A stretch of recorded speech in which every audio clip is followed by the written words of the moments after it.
বন্ধুরা, আমি একটা পাগলাটে অ্যাডভেঞ্চারে যাচ্ছি। আজকের ব্লগে আমি ঢাকা থেকে ভাঙ্গা যাব বাসে। সেখান থেকে আমি আমার রিলেটিভের বাসায় যাব এবং সেখান থেকে যখন ব্যাক করব ফিরবো ট্রেনে।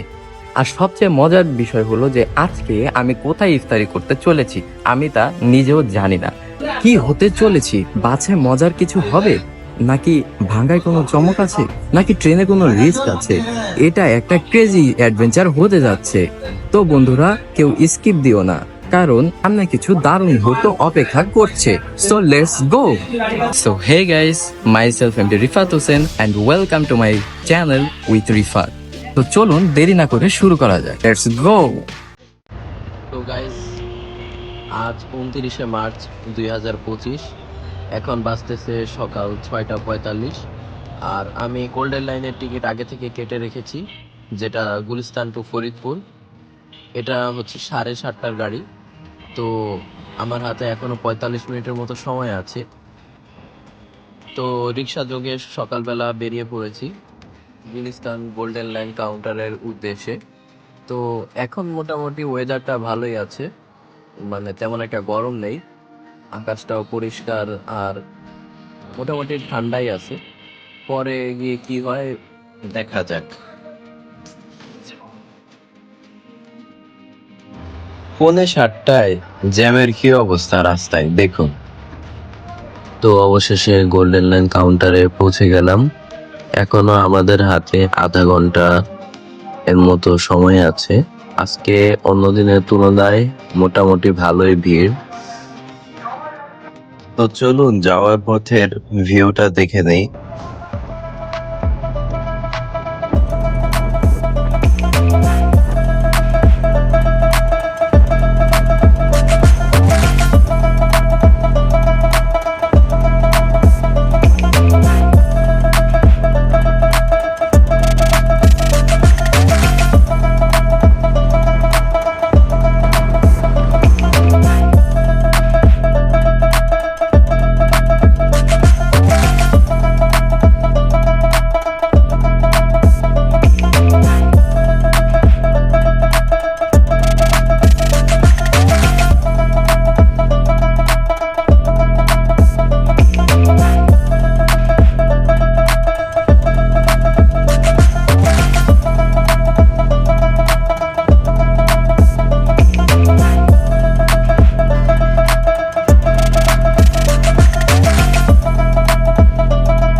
ভিডিওর ইন্টারেস্টিং পার্ট এখন শুরু হবে। এতক্ষণ তো বাসে গিয়েছি, যার কারণে বোরিং একটা জার্নি, তেমন ভালো লাগেনি, তবে মজা হবে এখন।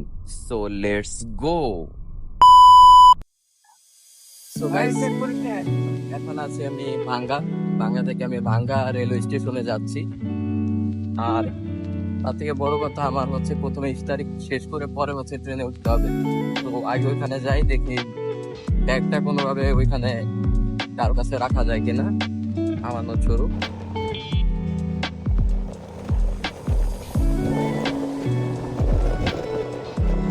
সো গাইস, এখন আমি ভাঙ্গা রেলওয়ে স্টেশনে আছি।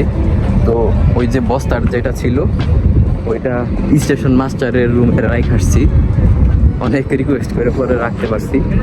তো এখন ভাঙ্গা বাজারে যাব ইফতারির জন্য। ইফতারে কিছু কিনে তারপর এখানে এসে ওয়েট করব, যেন আমার ব্যাগও না হারায় আর সঠিক সময় যাইতেও পারি, ইফতারিটাও করতে পারি। তো এখন ভাঙ্গা বাজার যাবেন? কত? ভাঙ্গা ওপার বাজার, এই পারের বাজারে গেলেই হবে। কোটপাল বাজার মানে কাছাকাছি যে বাজার, ওই বাজারে গেলে কিছু জিনিস কিনবো। এই তাহলে এবার ওভার দিতে হবে, কিছু কিনলে ওভার দিতে হবে। এই বাজারে কিছু নাই না। কত? কোটপাল বাজারে গেলে 50টা দেবেন, 30 টাকা দেই। বাগানে 1 লাখ এবার 50টা দিয়ে কোনো লোক দেয়। ঈদের বাজার দিয়ে বেশি চাই তোমার কাছে। আচ্ছা চলেন।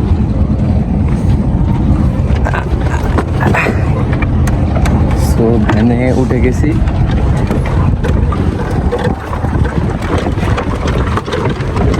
তো ভাঙ্গার ওইখানে অটো থেকে নামতে না নামতে একটা মেয়ে এসে আমার টি শার্ট ধরে টানাটানি শুরু করছে। আমার বয়সের হবে কিংবা আমার থেকে হয়তো 1-2 বছর সিনিয়র বা জুনিয়র হবে। তো ভাই ওই টানা শুরু করছে, আমি তো একবার পুরা হয়ে গেছি। পরে কি যে আমার 100 টাকা দেয়, আমি জামা কিনবো। পরে আমি বলি কি যে দিতেছি কিন্তু যা টি শার্ট ছাড়বো। পরে বলার পর তারপর ছাড়তেছে না, পরে জোরে ধমক দেওয়া লাগছে, তারপর ছাড়ছে। তো দেন আমি আচ্ছা যা দিতে পারেন দেন। পরে 20 টাকা দিয়া পরে ওইখান থেকে সরছি। তো আমার সাথে যখন এই কাহিনীটা ঘটছে তখন আমি তো আর এটা ভিডিও করতে পারিনি। তো ও আমার কাছ থেকে নিয়ে আবার আরেকটা ছেলের কাছে গেছে, ওর কাছে যায় ওর লগে আমি টানাটানি শুরু করছে। তো দেন আমি ভাবছি কি ওই জিনিসটা যদি ভিডিও করতে পারি তাহলে আপনাদের দেখাইতে পারবো অ্যাকচুয়ালি কেমন করে আর কি এরা। তো ওইটার জন্য আমি ভিডিও শ্যুট করতেছি, পিছন থেকে এক হিজলা হিসাবে মানে ও গেতেছি কি যে তুমি মায়ের ভিডিও করতেছো, একটা মানে পিনিকের মধ্যে পড়ে গেছি, এটা কী হলো কি। পরে আমি কি যে দেখেন আমি ওই মেয়েটার ভিডিও করতেছি না, ওই বাসের ভিডিও করতেছি, এটা বলছি। পরে ওকে কি যে দেখাও ভিডিও দেখাও। পরে আমি কি করছি যে আমি ওই বাসেরও ভিডিও করছিলাম এর আগে, তো ওইটার মানে ওই দুইটা ভিডিও পাশাপাশি ছিল, তো আমি ওইটা না দেখে ওইটা পাশেরটা দেখা দিচ্ছি। ওই ছিল ওইখান থেকে চলে গেছে, যাওয়ার সময় কি 10 টাকা দেবো। আমি বলছি যে আমি কোনো টাকা পয়সা আমি দিতে পারবো না, মাফ করে। তারপর চলে গেছে। এর মাঝখানে এক পিচ্চি আসছে, এক পিচ্চি এসে আমার পা ধরা টানাটানি শুরু করছে। এ ধরে দেখেন কি হয়েছে। তারপর স্যার আরে ভাই স্যার ও আচ্ছা দিতাছি, উড়ো উড়ো উড়ো উড়ো। একটা 20 টাকার নোট দে ভাই। ও একটা 20 টাকার নোট দিও, আমার কাছে টাকা আছে নাকি আমি দিমু?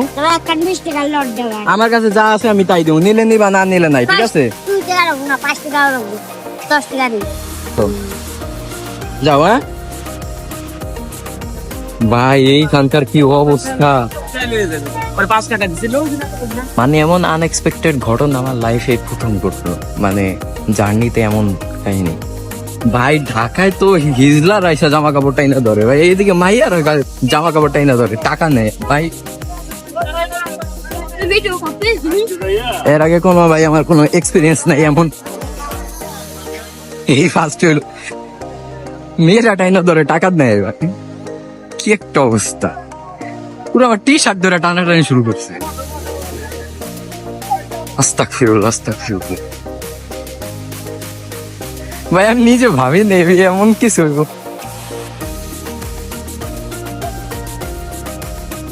পুরাই ডরা গেছি।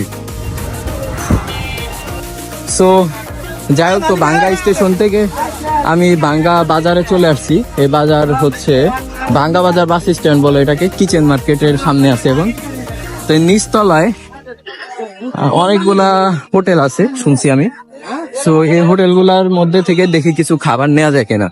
আমি ভাবছিলাম হচ্ছে এখানে কোনো রেস্টুরেন্ট থাকলে ইফতারিটা শেষ করব।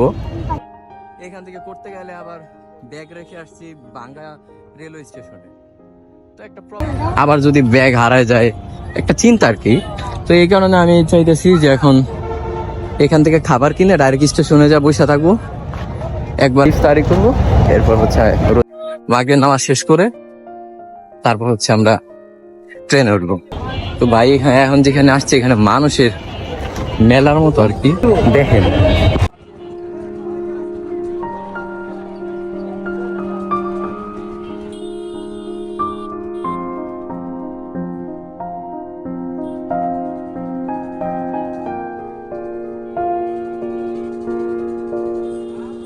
তো এখন যেখানে আছি এখানে রেগুলার কেনাকাটা এছাড়াও যে ঈদের কেনাকাটা সবকিছুই এইখানে হয়, মানে শপিং মল টাইপেরও আছে, আবার একবারে স্বাভাবিক বাজার, ইফতারি বাজার সবকিছুই মিক্সড আকারে আছে এখানে। তো আমি কিছু খাবারের দোকান খুঁজতেছি। সো গাইস, ইফতার কিনে এখন রেল স্টেশনে চলে আসছি, ভাঙ্গা রেল স্টেশনে চলে আসছি। তো ব্যাগ যেটা স্টেশন মাস্টারের কাছে রেখে গেছিলাম ওইটা নিয়ে নিছি। তো এখন আমি টেনশন ফ্রি, জাস্ট আজান দিবে, ইফতারি করব, নামাজ পড়বো, দেন ট্রেন আসবে, ট্রেনে করে চলে যাবে, শেষ। আপাতত আর কোনো প্যারা নাই। কিন্তু ভাই গরম, যে পরিমাণে গরম, আর রোজা যে আছে এটা পুরো একবারে হাড়ে হাড়ে বোঝা যাইতেছে। মানে রোজা থেকে জার্নি করা এত কষ্ট এই গরম ওয়েদারের মধ্যে। এটা মানে আর কি এই জার্নি না করলে বোঝা যায় না, আসলে বোঝা যায় না। তবে যাওয়ার পরিমাণে আমি মনে করি যে পরিমাণ ধকল গেছে মানে এখন ঢাকা যে ব্যাক করবো এত পরিমাণ ধকল যাবে না। তো ইফতারি মোটামুটি ওইখানে যায় অনেকগুলো দোকান ঘুরছি, কিন্তু মনের মতো ইফতারি পাইনি। সব বেশিরভাগ জায়গায় বিরিয়ানি, কাচ্চি এগুলা, কিন্তু গতকাল বিরিয়ানি খাইছি, এই কারণে আজকে আর খাওয়ার মুড নাই। এই কারণে পরে অনেক খুঁজে পরে খিচুড়ির দোকান পাইছি, ওইখান থেকে খিচুড়ি নিছি, বিফ নিছি, আর হচ্ছে সাথে শরবত নিছি, আর এর পাশাপাশি ছোট ছোট পেঁয়াজু যেগুলা ওইগুলা নিছি। সো আই থিঙ্ক এগুলাতে আমার ইফতারিটা কমপ্লিট হয়ে যাবে ইনশাল্লাহ। সো গাইস, ইফতারির সময় হয়ে গেছে 6:16 এখানে ইফতারি, কিন্তু এখন 6:17 বেজে গেছে, কিন্তু এখনও আশেপাশে আজানের শব্দ শোনা যেতেছে না। জানি না মসজিদ অনেক দূর নাকি আজান দিতে একটু লেট করতেছে। তো অবশেষে ট্রেনে উঠে গেলাম।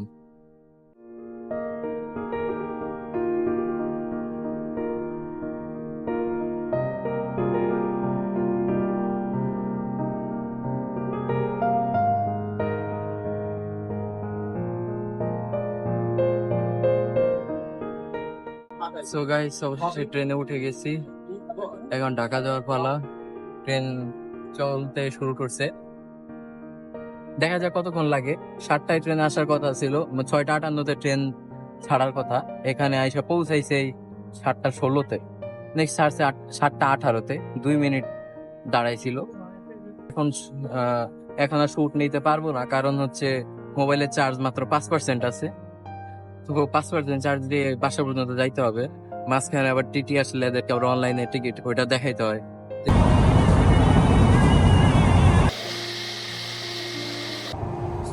প্রায় কাছাকাছি চলে আসছি। সো গাইস, ফাইনালি ঢাকায় এসে পৌঁছালাম। সকালবেলা ঢাকা থেকে বের হয়ে আবার সেই ঢাকাতেই ফিরে আসলাম। সো আজকের ব্লগে এই পর্যন্তই। ভিডিওটির কোন পার্ট সবচেয়ে বেশি ভালো লেগেছে তা কমেন্ট করে জানাবেন। আই ডোন্ট নো ভিডিওটি আপনাদের কাছে কেমন লেগেছে। যদি ভালো লেগে থাকে তাহলে লাইক দিতে ভুলবেন না, এবং আমার চ্যানেলে নতুন হলে এবং আমার নিত্য নতুন ব্লগগুলো পেতে অবশ্যই চ্যানেলটিকে সাবস্ক্রাইব করে আমার সাথেই